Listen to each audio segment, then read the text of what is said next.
Glorificado seja o nome do Senhor, e quero complementar a todos com a paz do Senhor Jesus.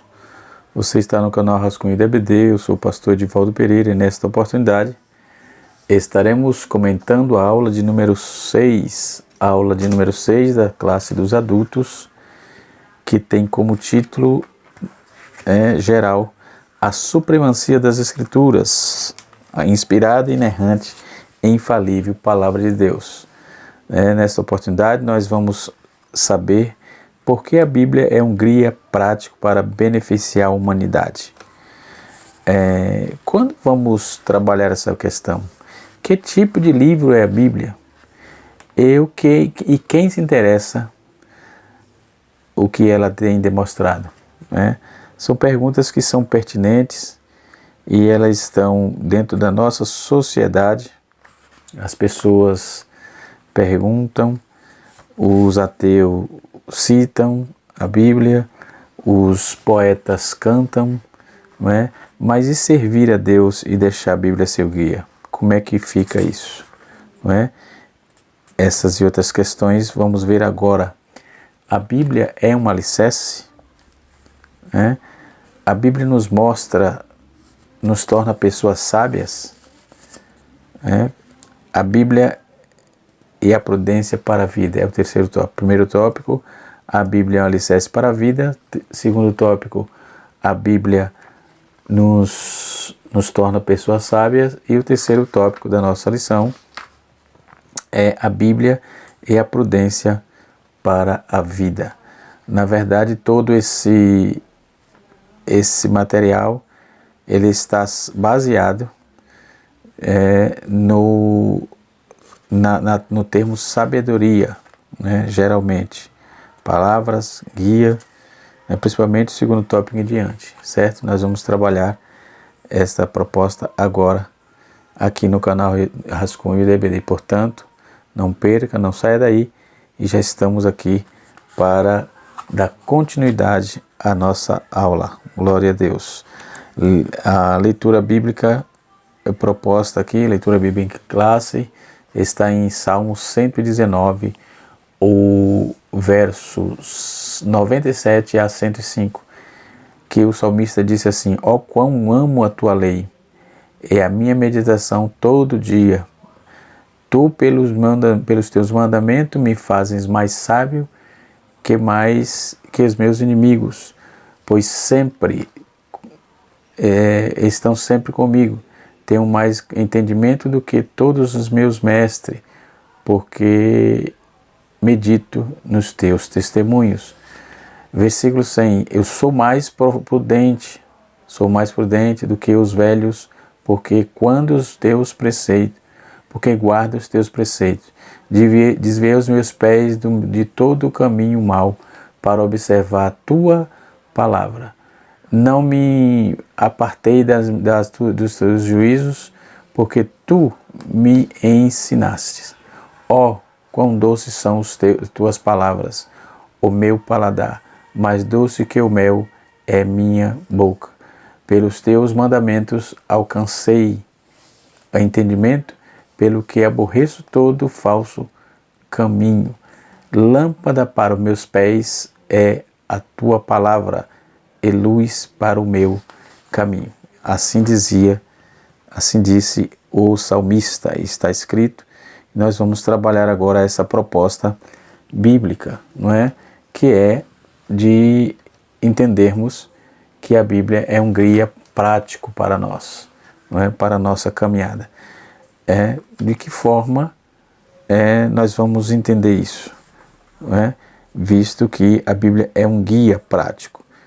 E nós vamos trabalhar essas palavras, esses termos, e na sua completude, no seu todo, Então, a nossa lição de hoje é a lição de número 6, que será ministrada no dia 6 de fevereiro de 2022. A Bíblia como um guia para a vida, O comentarista colocou aqui na verdade prática, assim: a Bíblia é um guia seguro para a nossa caminhada cristã, alicerçados nos ensinos da Palavra de Deus. somos instigados a viver com sabedoria e prudência.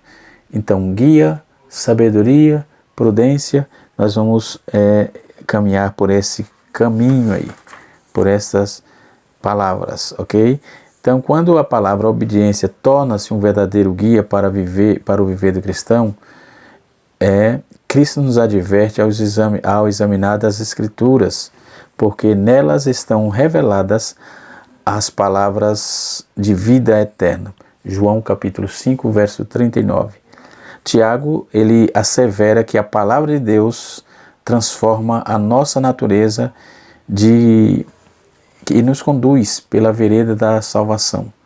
Então, veremos nessa lição que a Escritura é um alicerce constituído de sabedoria e prudência para a nossa vida.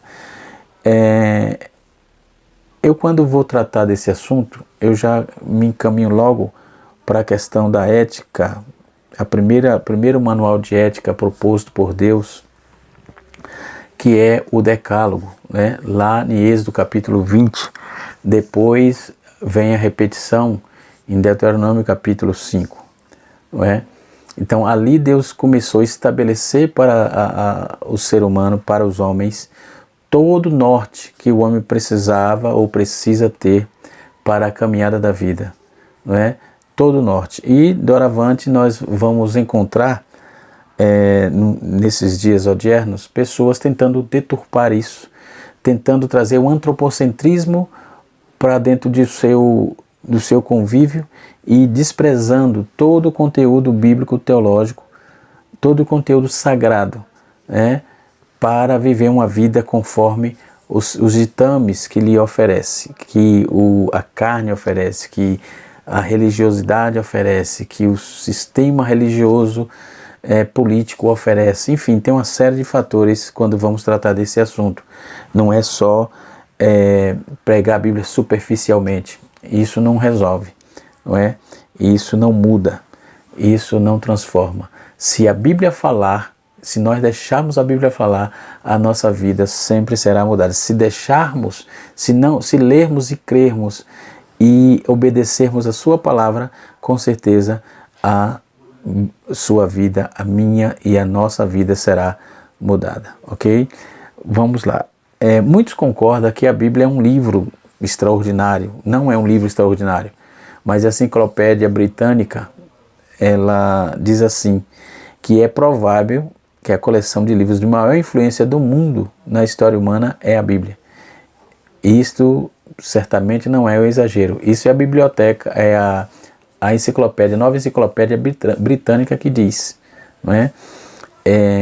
Diz que a Bíblia provavelmente é a coleção de livros de maior influência na história humana. Então ela influencia no seu sentar, no seu levantar, no seu dia a dia, na sua fé, no seu lar, na criação dos seus filhos, no seu trabalho, nos seus afazeres, nos seus negócios, na lei de países, na lei de países, na lei do mundo, no contexto geral, na lei da natureza, haja vista que tudo tem uma lei, Então a lei da natureza, ela é regida pelo Deus que fez os céus e a terra, Mesmo que você não acredite na Bíblia, você não tem como você fugir da realidade básica, prática da vida, que é o ser de Deus na vida do homem, o ser da divindade na vida do homem, o ser do Criador na vida do homem.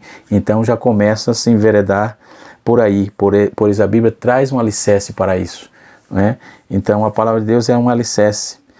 O comentarista colocou aqui no tópico primeiro, ele diz assim, a palavra de Deus é um alicerce. É importante ressaltar que a Bíblia é a única e infalível revelação escrita, divinamente inspirada. Quem ouve e coloca em prática a palavra de Deus é comparado com uma pessoa prudente, cuja casa está alicerçada sobre a rocha. Muito bem. Quando nós trabalhamos, hoje se escuta muito, nós vamos escutar muito pessoas falando de religião e religiosidade e tal.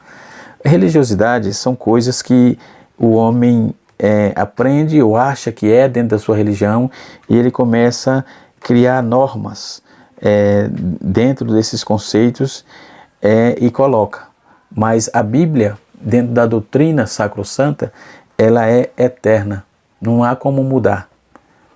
Deus é imutável, por isso ele não muda.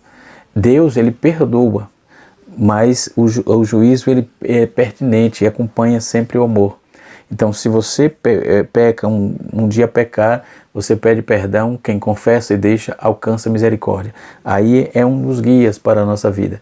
Então, Deus tem o norte para a nossa caminhada, o norte para a vivência. Isso está intrinsecamente, está na Bíblia, não é?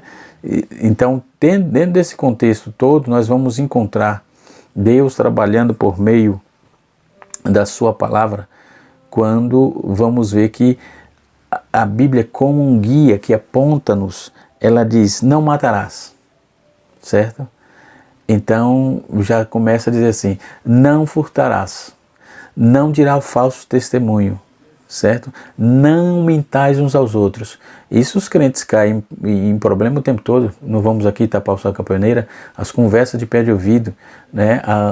As futricas para tentar queimar o outro, para tentar queimar o ministério do outro, para tentar deturpar a vida do outro, mentindo acerca do outro, não é? E pior que pega isso tudo e coloca no colo de Deus, né? Pega esses problemas e coloca no colo de Deus. Então, essa lição desse trimestre, se nós colocarmos em prática, nós vamos aprender muito, e na nossa vida cristã também. Na nossa vida cristã também. Então, nessa proposta bíblica, nós vamos ver que temos objetivos claros e sobejos de mostrar o que a Bíblia é um verdadeiro guia para a nossa vida. Essas panelinhas que existem na igreja, dentro das igrejas, no meio de obreiros, no meio de membresia, no meio de grupos, não é? Grupinhos, querendo se destacar, um melhor do que o outro, isso tudo é abominável para Deus e não está na Bíblia. Porque se ensinar a Bíblia, um dia desse eu vi alguém me falando isso, alguém me disse isso, eu fiquei boquiaberto por causa daquilo. Porque, olha, se ensinar a Bíblia, vai ensinar o quê? Se a Bíblia é a nossa regra de fé e prática, certo? Então, se a Bíblia falar e nós deixarmos ela falar e deixar ela moldar e mudar a nossa vida, com certeza seremos melhores crentes, seremos melhores pais de família, seremos os melhores pastores, pastoreamos melhor, temos uma visão melhor da igreja, temos uma visão melhor do fraco, temos uma visão melhor daqueles que se dizem fortes, como lidar com isso, com o ego das pessoas, né? Porque a Bíblia quebra o ego. A Bíblia quebra o ego. Então, nós podemos observar tudo isso. Então, quem põe em prática os mandamentos será considerado um verdadeiro sábio. Quem põe em prática os mandamentos da Bíblia é considerado um verdadeiro sábio. A Bíblia é um livro divino que nos ensina a sabedoria de todas as áreas da vida. Então, neste presente, nesta oportunidade, nós vamos aprender um pouco sobre isso, né? Nós vamos ver de que forma que Deus trabalha na nossa vida.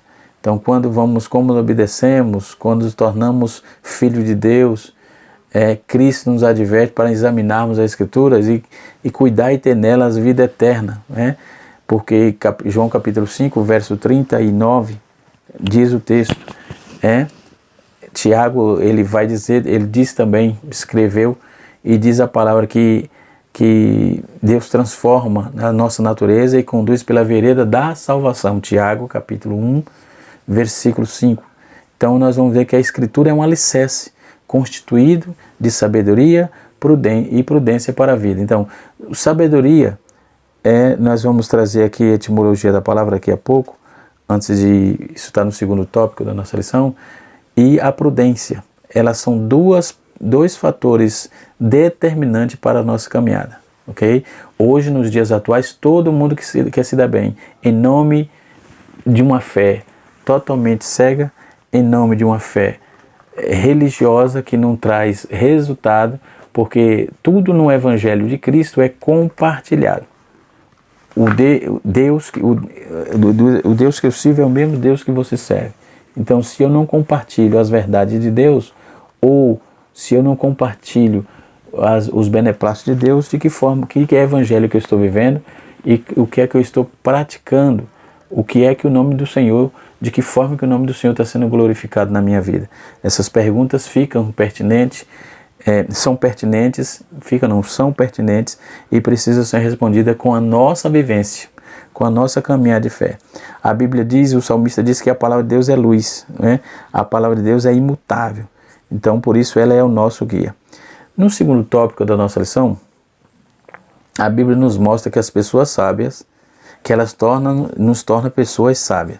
O conceito de sabedoria aqui, agora vamos trabalhar um pouco isso, né? O conceito de sabedoria é um substantivo hebraico para sabedoria, é Rokhma, né? No seu correspondente grego é Sofia, que ambas as palavras têm um sentido de habilidade, experiência, qualidade de quem é sábio. Então, na obra Teologia Sistemática, Perspectiva Pentecostal, assegura que a sabedoria reúne o conhecimento da verdade com a experiência do cotidiano. Significa que o conhecimento absorvido, né, pela mente deve ser de aplicar em todas as situações da vida. Provérbios, capítulo 4, verso 5 e verso 8. Né? Então, veremos que, nesse aspecto, o conhecimento sem prática não produz sabedoria. Se você conhece, precisa praticar o que conhece.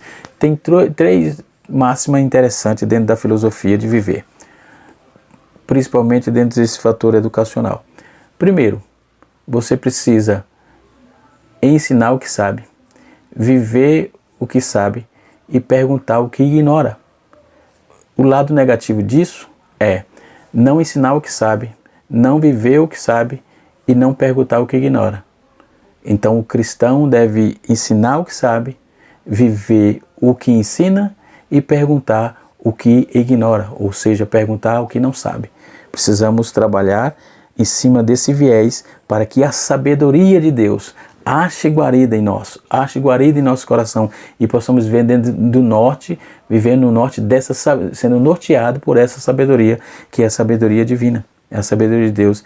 A sabedoria de Deus, ela não sobrepuja, não tripudia em cima de situações. Ela é simples assim. É a sabedoria. Quem ama, quem vive, quem congrega, quem agrega, quem está vivendo na palavra, precisa viver com sabedoria. Logo, a sabedoria mostra a prudência. Né? Mostra a prudência. Não existe um sábio imprudente. É raro isso acontecer. Então, podemos ver aqui, Deus é a fonte da sabedoria. Segundo o subtópico do segundo tópico diz assim. Então, a sabedoria é um dos atributos divinos, conforme Daniel 2:20 e Romanos 16:27. Portanto, Deus é a fonte da sabedoria. A sabedoria divina é inescrutável, conforme está escrito em Romanos capítulo 11, no seu verso de número 33. Toda a sabedoria dos santos provém da parte de Deus.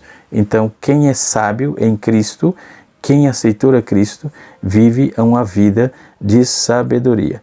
No subsídio aqui bibliológico, auxílio bibliológico, nós vamos ver que o comentarista colocou aqui uma base aqui do livro Lendo a Bíblia para a Vida, de George Gautier. Ele é um guia para entender a viver a palavra, né? Escrito pela CPAD em 2014, e ele vai trazer um aspecto interessante aqui, de forma que a importância vital que a Bíblia tem no nosso contexto diário, no nosso contexto de vida, no nosso contexto no trabalho, no nosso contexto lá, ela é importante para a nossa caminhada, para o nosso viver, para o nosso ser e para a nossa vida dentro do seu contexto geral, né? O terceiro subtópico do segundo tópico diz assim: o temor é o princípio da sabedoria. A Bíblia existe que o temor é o princípio do saber. Provérbios, capítulo de número 1, versículo 7. E o comentarista usou a nova versão atualizada, né? A NAA. Então a frase temor aqui não significa ter medo de Deus, mas expressa reverência e adoração, conforme Deuteronômio capítulo 10, no versículo 12. Então essa atitude é é o preceito pelo qual se inicia a sabedoria. O temor de Deus produz o entendimento, né? E por meio da obediência às Escrituras que o cristão passa a viver como pessoas sábias, né? Então, em contraste com os que rejeitam a palavra do Senhor e permanecem na ignorância, conforme o salmista disse no Salmo 14, versículo 1. Depois, no subtópico 4, do segundo tópico, diz assim: o benefício da sabedoria. Então, todavia, a sabedoria, ela nos leva a um aprendizado e a uma vivência totalmente de paz, de tranquilidade, porque você sabe exatamente, você tem uma visão exatamente do que Deus quer e do como você vive, no ambiente que você vive. Então, o salmista declara que o ato de meditar na palavra tornou-se mais sábio do que todos à sua volta. Então, ele dizia no Salmo 100, está na leitura bíblica aqui, no Salmo 119, versículos 98 a 100, né? Então isso afirma que ele adquiriu sabedoria ao aplicar os preceitos do Senhor na sua vida, não é, para ter uma vida sábia. Dentre eles acumula aí o conhecimento, quem tem conhecimento, acumula também quem ganha alma. A Bíblia diz que quem ganha alma quem é sábio. Quem tem sabedoria torna-se próspero, né? Exerce um domínio próprio. E em vez disso, como o advérbio, aliás, somos advertidos a empregar esforços em busca de sabedoria.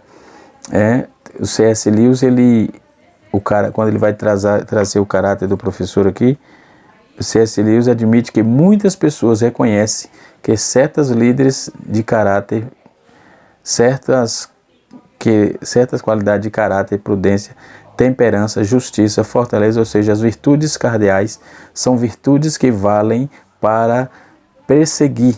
Contudo, o que ele sugere que o cristão identifica virtudes fora do escopo da norma.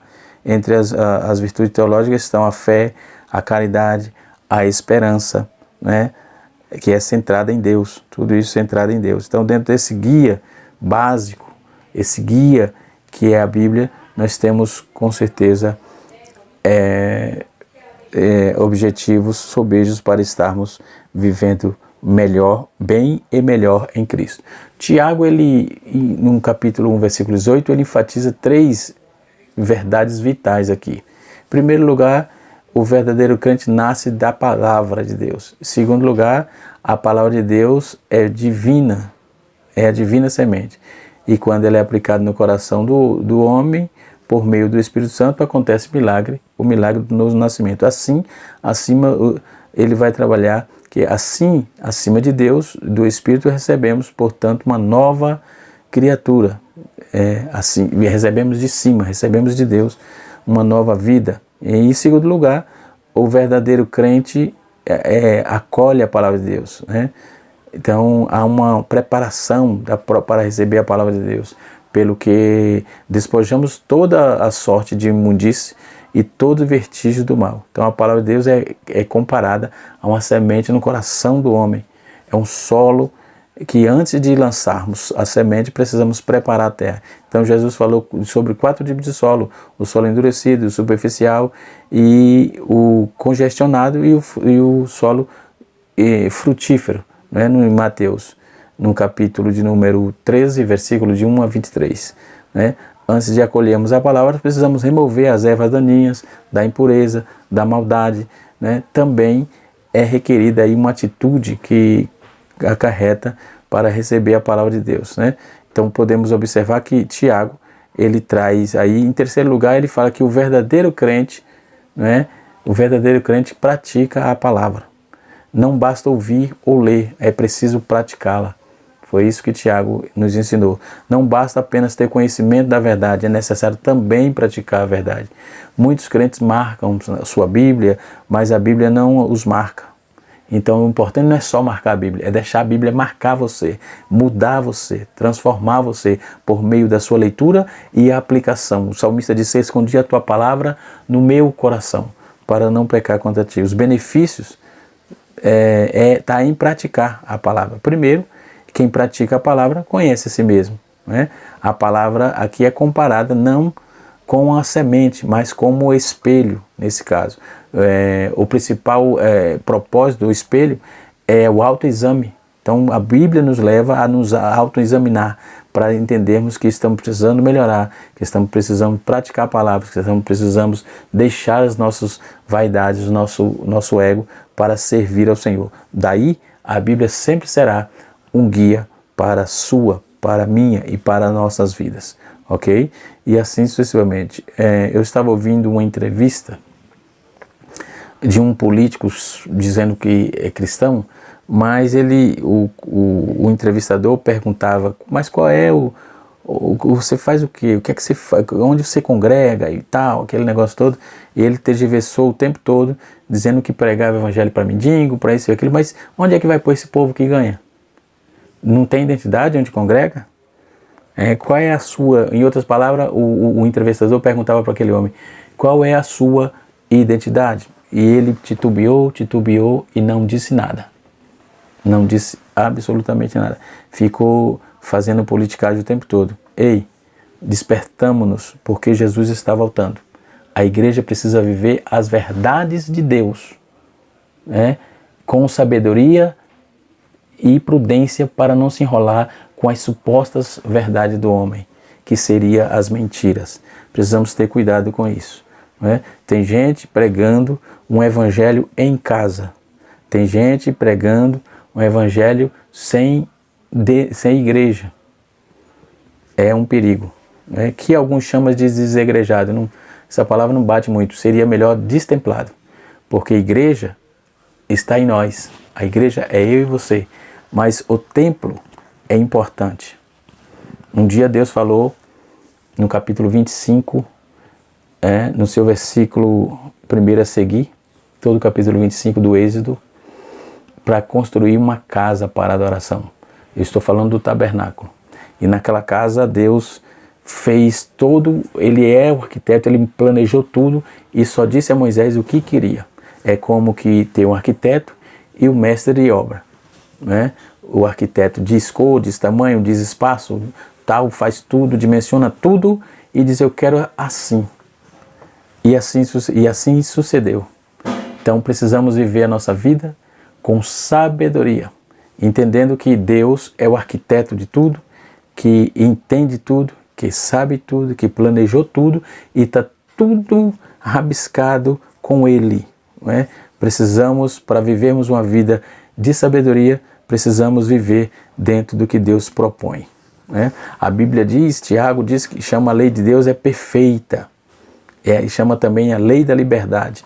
Então a lei de Deus, ela tem sim um meio para nos conduzir, tem sim um meio para nos levar adiante, tem sim um meio para vivermos melhor, vivermos sem atrito, sem conflito, sem lutas não diria, mas sem conflito entre irmãos, sem conflito entre pastores, sem conflito na igreja. Estamos na igreja, nós servimos a Deus, o príncipe da paz, a Jesus, o príncipe da paz. Por que não vivermos melhor? Porque o que nos falta é meditarmos na Bíblia e aplicar em nós, não só ter conhecimento, mas viver o conhecimento, ser honesto escrituristicamente, ser honesto de forma textual, como eu disse, como filósofo, escutando um filósofo, ele disse que nós temos 3 virtudes interessantes e 3 negativas dentro das posições invertidas. Ou seja, eu vivo, se eu conheço, eu preciso ensinar. Se eu ensino, eu preciso viver o que ensinei. Se eu não conheço, eu preciso perguntar o que eu ignoro. Agora, todo homem se perde quando ele não ensina o que sabe, quando ele não vive o que sabe e não pergunta o que não sabe. Então ele realmente vive num mundo totalmente egocêntrico, antropocêntrico, e que isso não leva o homem a nada, leva o homem à bancarrota, ok? Quando Hernandes Dias Lopes, no seu livro, o Comentário de Tiago, ele faz um paralelo aqui muito interessante sobre essas questões que eu estava falando sobre lei de Deus, lei perfeita, lei da liberdade, né? E ele trabalha dizendo que Tiago diz que quem pratica, e ele diz no capítulo 1, versículo 15 de Tiago, quem pratica a palavra torna-se bem-aventurado no que realiza. Quem pratica a palavra torna-se bem-aventurado no que realiza. Está escrito em Tiago capítulo 1, versículo número 15. Ou seja, ao ouvir sem praticá-lo é enganar-se a si mesmo. E como que se olhar no espelho e ver a roupa suja e não fazer nada. Ouvir a palavra e não praticá-la é ter uma falsa religião. O fim é o engano e é a tragédia. Mas quem obedece à palavra é bem-sucedido, bem-aventurado em tudo que faz. Tudo que faz. Ok? Então a Bíblia sempre é um alicerce e um guia para a nossa vida. Tá certo? Que Deus em Cristo nos abençoe. Que o poder de Deus e a misericórdia do Senhor encontre guarida em nossas vidas, em nosso coração. Que Deus em Cristo nos ajude sempre, tá certo? Nós trabalhamos também o benefício da prudência, a prudência dos justos, não é? Que Deus assim nos ajude, Deus nos abençoe e até a próxima aula, quando estaremos meditando, estudando sobre a Bíblia transforma as pessoas, DVD, e ensinando para transformar vidas.